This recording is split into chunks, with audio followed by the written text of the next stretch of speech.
عزیز سامعین کرام السلام علیکم ورحمۃ اللہ تعالی وبرکاتہ۔ صلی اللہ علیہ محمد صلی اللہ علیہ وسلم، صلاۃ و سلام علیک یا رسول اللہ صلی اللہ تعالی علیہ وسلم۔ تابوت سکینہ، یہ شمشاد کی لکڑی کا ایک صندوق تھا جو حضرت آدم علیہ السلام پر نازل ہوا تھا۔ یہ آپ کے آخر زندگی تک آپ کے پاس ہی رہا، پھر بطور میراث یکے بعد دیگرے آپ کی اولاد کو ملتا رہا، یہاں تک کہ یہ حضرت یعقوب علیہ السلام کو ملا اور آپ کے بعد آپ کی اولاد بنی اسرائیل کے قبضے میں رہا، اور حضرت موسیٰ علیہ السلام کو مل گیا تو آپ اس میں تورات شریف اور اپنا خاص سامان رکھنے لگے۔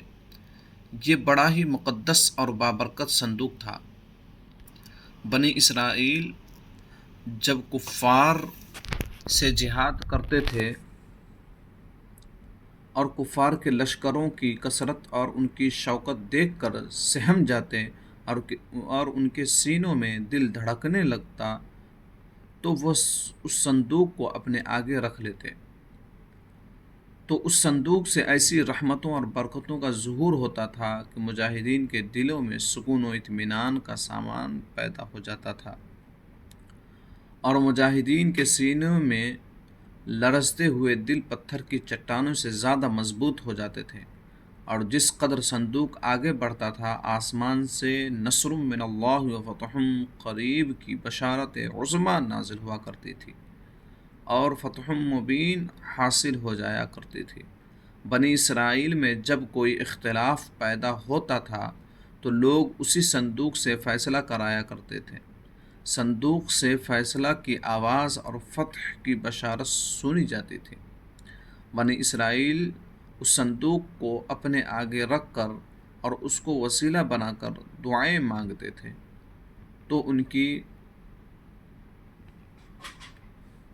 دعائیں قبول ہوتی تھی اور بلاؤں کی مصیبتیں اور وباؤں کی آفتیں ٹل جایا کرتی تھیں۔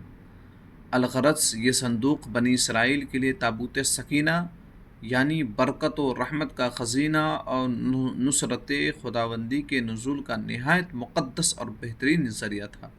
مگر جب بنی اسرائیل طرح طرح کے گناہوں میں ملوث ہو گئے اور ان لوگوں میں معاصی اور طغیان اور سرکشی اور عصیان کا دورہ ہو گیا تو ان کی بداعمالیوں کی نحوست سے ان پر خدا کا یہ غضب نازل ہو گیا کہ قوم عمالقہ کے کفار نے ایک لشکر جرار کے ساتھ ان لوگوں پر حملہ کر دیا۔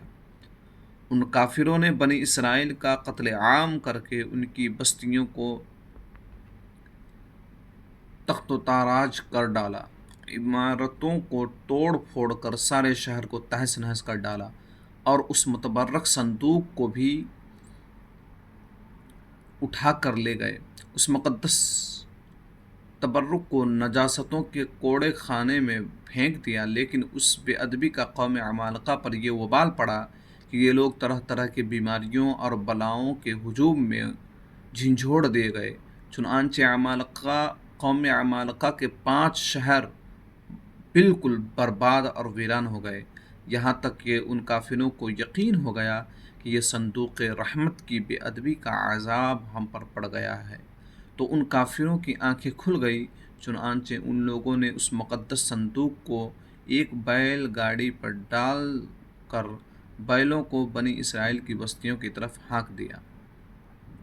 پھر اللہ تعالیٰ نے 4 فرشتوں کو مقرر فرمایا تو اس مبارک صندوق کو بنی اسرائیل کے نبی حضرت شمویل علیہ السلام کی خدمت میں لائے۔ اس طرح پھر بنی اسرائیل کی کھوئی ہوئی نعمت دوبارہ ان کو مل گئی، اور یہ صندوق ٹھیک اس وقت حضرت شمویل علیہ السلام کے پاس پہنچا جبکہ حضرت شمویل علیہ السلام نے طالوت کو بادشاہ بنا دیا تھا، اور بنی اسرائیل طالوت کی بادشاہی تسلیم کرنے پر تیار نہیں تھے، اور یہی شرط ٹھہری تھی کہ مقدس صندوق آ جائے تو ہم طالوت کی بادشاہی تسلیم کر لیں گے۔ چنانچہ صندوق آ گیا اور بنی اسرائیل طالوت کی بادشاہی پر رضامند ہو گئے۔ انشاءاللہ آپ اگلے ویڈیو میں آپ سماعت کریں گے کہ تابوت سکینہ میں کیا تھا۔ ابھی کے لیے اتنا ہی، آپ اس چینل کو سبسکرائب کر لیں۔ السلام علیکم ورحمۃ اللہ تعالیٰ وبرکاتہ.